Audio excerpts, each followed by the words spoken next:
ETF 언박싱입니다. 한국투자신탁운용의 김찬용 상무님 나오셨어요. 안녕하세요. 네, 반갑습니다. 네. 네, 오늘 언박싱 해볼 상품이 에이스 미국 주식 베스트셀러인데요. 저는 상품명에 베스트셀러라는 단어 들어간 상품은 처음 보는 것 같아요. 네, 직관적으로 이해하실 수 있게 베스트셀러란 ETF 이름을 좀 지어봤는데요.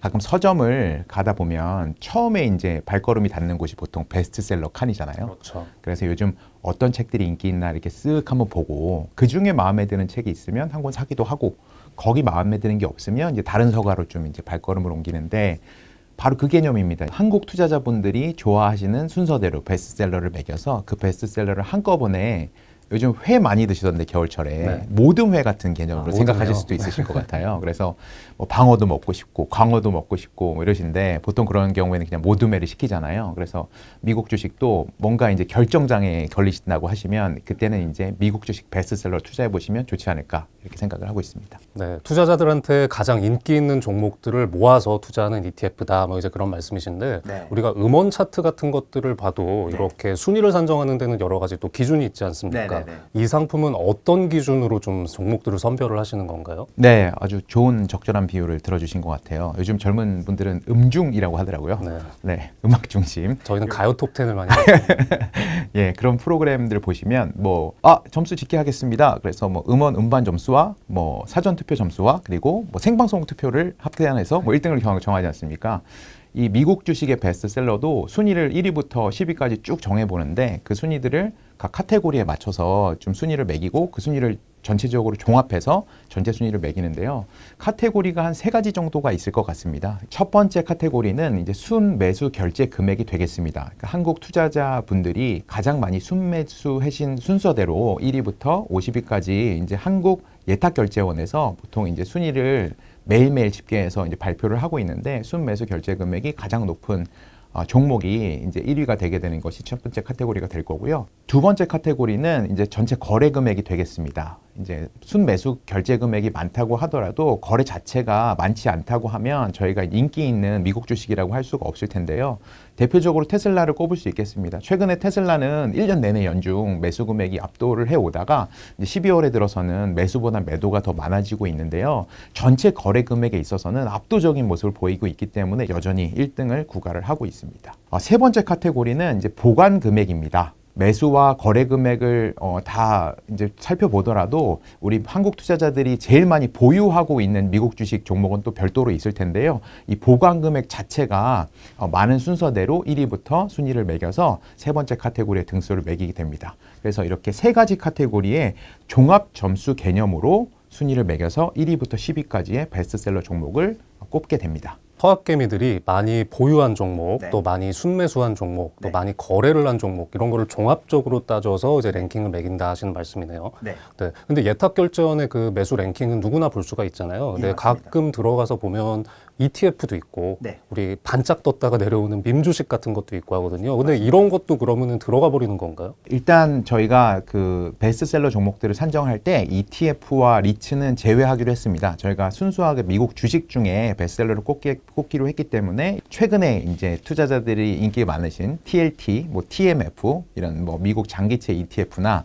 뭐 리얼티 인컴이라고 해서 리츠 종목들은 좀 제외를 하고 산정을 해서 10종목을 선정하게 되고요. 또 이제 밈주식도 아주 잘 말씀해 주셨는데요. 저희가 이제 시가총액 기준이라고 해서 50억 달러, 그러니까 원화 기준으로는 한 6조에서 7조 정도가 될 텐데 시가총액이 6조에서 7조 미만이 된 종목이나 아니면 최근에 3년 동안 단기순 손실이 났던 기업들은 이제 밈주식 경향이 이제 높다고 판단을 해서 이런 종목들은 제외하고 베스트셀러 종목을 이제 꼽고 있습니다. 그렇다면 이 랭킹은 뭐 월간 단위로 매기시는 건가요? 매월 이제 투자자분들의 이제 좋아하는 종목들이 계속 바뀌고 계시기 때문에 일반적으로 ETF들은 뭐 분기나 반기, 연에 한 번씩 리밸런싱이라고 하죠. 종목들을 교체하게 되는데 이 베스트셀러의 ETF만큼은 아무래도 이제 발빠르게 이런 경향들을 반영하는 게 중요할 거라고 생각해서 저희가 매월 한 번씩 셋째 주 금요일 날 기준으로 이제 종목들을 좀 교체하게 됩니다. 다른 ETF에 비해서 이렇게 종목을 조정해주는 주기가 조금 더 활발하다. 예, 좀 빠르게 좀 반영을 하는 편입니다. 아, 네. 그렇다면 우리가 이제 이 방송을 보고 있는 네. 2023년 12월을 기준으로 어떤 종목들이 랭킹에 들어가 있나 한번 소개를 해볼까요? 네, 이거 굉장히 좀 궁금하실 수 있으실 것 같아요. 그래서 시원하게 말씀드려 보면 첫 번째 1위는 테슬라가 꼽혔습니다. 뭐 압도적인 보관 금액과 거래 금액으로 1위를 차지했고요. 2위는 애플입니다. 애플이란 주식 역시 한국 분들이 뭐 매매 거래 금액 자체는 뭐 그렇게 높지 않습니다만 보관 금액 자체가 두 번째로 높았기 때문에 전체 종합 순위에서도 2위를 차지했습니다.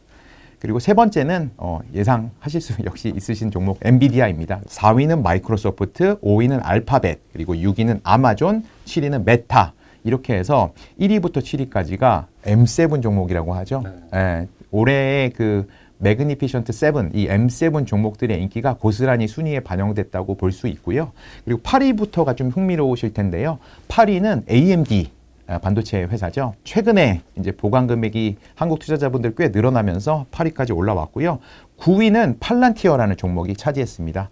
소프트웨어 기업이면서 시가총액이 굉장히 작은 기업입니다만 두 번째 카테고리 이 거래 금액 면에서 한국 투자자들이 매우 발빠르게 매수 매도를 일으키면서 거래 금액 면에서 거래 금액 순위 8위에 오르면서 전체 종합 순위에서도 9위에 오르는 기염을 토했습니다. 그리고 마지막으로 10위에 있는 종목은 예상하기가 조금 어려우실 수 있는데 일라이릴리 제약회사가 차지했습니다.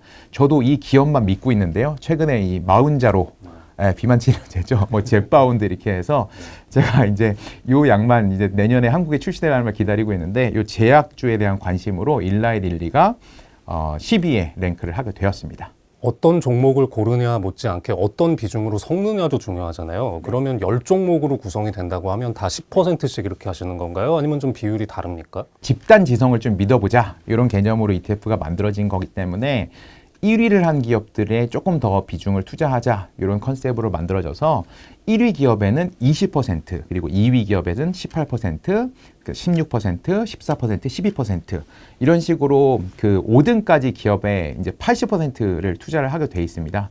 그래서 그 앞에 5개 종목에 집중해서 투자를 하게 되고요. 6위부터 10위는 모두 다 4%로 동일하게 투자해서 6위부터 10위까지는 20% 이렇게 8대2로 앞에 5개 종목은 80%, 뒤에 5개 종목은 20% 이런 식으로 투자를 하게 돼 있습니다. 종목 선택에 어려움을 겪는 분들한테는 좋은 대안이 될 수 있겠다는 생각이 드는데 좀 어떤 투자자분들께서는 이런 걱정도 좀 하실 수 있지 않을까 하는 생각이 들어요. 일단 남들이 많이 보유하거나 거래하고 있는 종목들이기 때문에 진입 시점이 내가 늦는 건 아닐까 그런 생각할 수 있고 또 하나는 종목 하나를 잘 고르면 오히려 더 수익률을 좀 극대화할 수 있는데 이런 부분은 좀 눈높이를 내려야 되는 거 아닌가 하시는 생각 가능할 것 같거든요. 좀 어떻게 말씀해 주실 수 있을까요? 좀 늦은 투자가 아니냐. 그러니까 이게 이미 다른 투자자들이 다 들어오고 나서 이제 그 다음에 이 ETF를 사면 좀 늦은 거 아니냐. 이걸 저희가 좀 극복하기 위해서 저희 매달 새로운 10종목의 포트폴리오로 이제 저희가 리밸런싱이라고 얘기하는데 계속 갱신을 하고 있고요. 정확히는 한 달은 아니고 최근에 3개월 동안에 이제 개인 투자자들의 이제 순매수 결제 금액이나 거래 금액을 평균적으로 반영을 하는데 먼저 투자하신 분들이 무조건 수익을 보는 게 아니기 때문에 이렇게 10종목에 분산을 하고 나면 그런 타이밍에 대한 부담도 많이 덜어넣어서 투자를 하실 수 있을 걸로 저희는 좀 예상을 하고 있습니다. 두 번째로는 이제 한 종목의 투자, 그러니까 똘똘한 한 종목, 올해 엔비디아 같은 종목이 되겠죠. 이런 종목들 잘 투자하면 이렇게 10개에 투자하는 것보다 좋은 성과가 나지 않을까 이런 얘기도 할 수 있는데 사실상 엔비디아를 투자하고 계신 분들은 더 잘 아실 겁니다. 이게 계속 한 종목에 투자하면서 계속 그 투자를 이어나가기가 쉽지가 않습니다. 예. 올라가면 올라가는 대로 내려가면 내려가는 대로 굉장히 어렵기 때문에 또 투자 시점 잡기도 굉장히 어렵죠. 그래서 이 10종목을 한 번에 투자하시면 어떤 종목이 급락하거나 급등하더라도 다른 종목이 어떤 스무딩 한다고 하죠. 이렇게 하면서 이제 중장기적으로 계속 투자를 이어나가면서 투자의 성공 확률도 좀 높일 수 있다. 이렇게 판단해 주시면 좀 감사할 것 같습니다. 투자자분들께서 궁금하신 것들 조금 더 설명해 주셨으면 좋겠는데요. 일단 환율 문제 어떻게 되나 그리고 또 배당금 나왔을 때 그런 것들은 어떻게 되나 한번 얘기 좀 들어볼까요? 네, 일단 이 상품 같은 경우는 환해지를 별도로 하지 않기 때문에 이제 환율이 올라가는 경우에는 이제 플러스 수익으로 반영이 되고 환율이 하락하는 경우에는 조금 수익률에 부정적으로 영향을 미치게 됩니다. 이 점은 꼭 참고해 주셨으면 좋겠고요.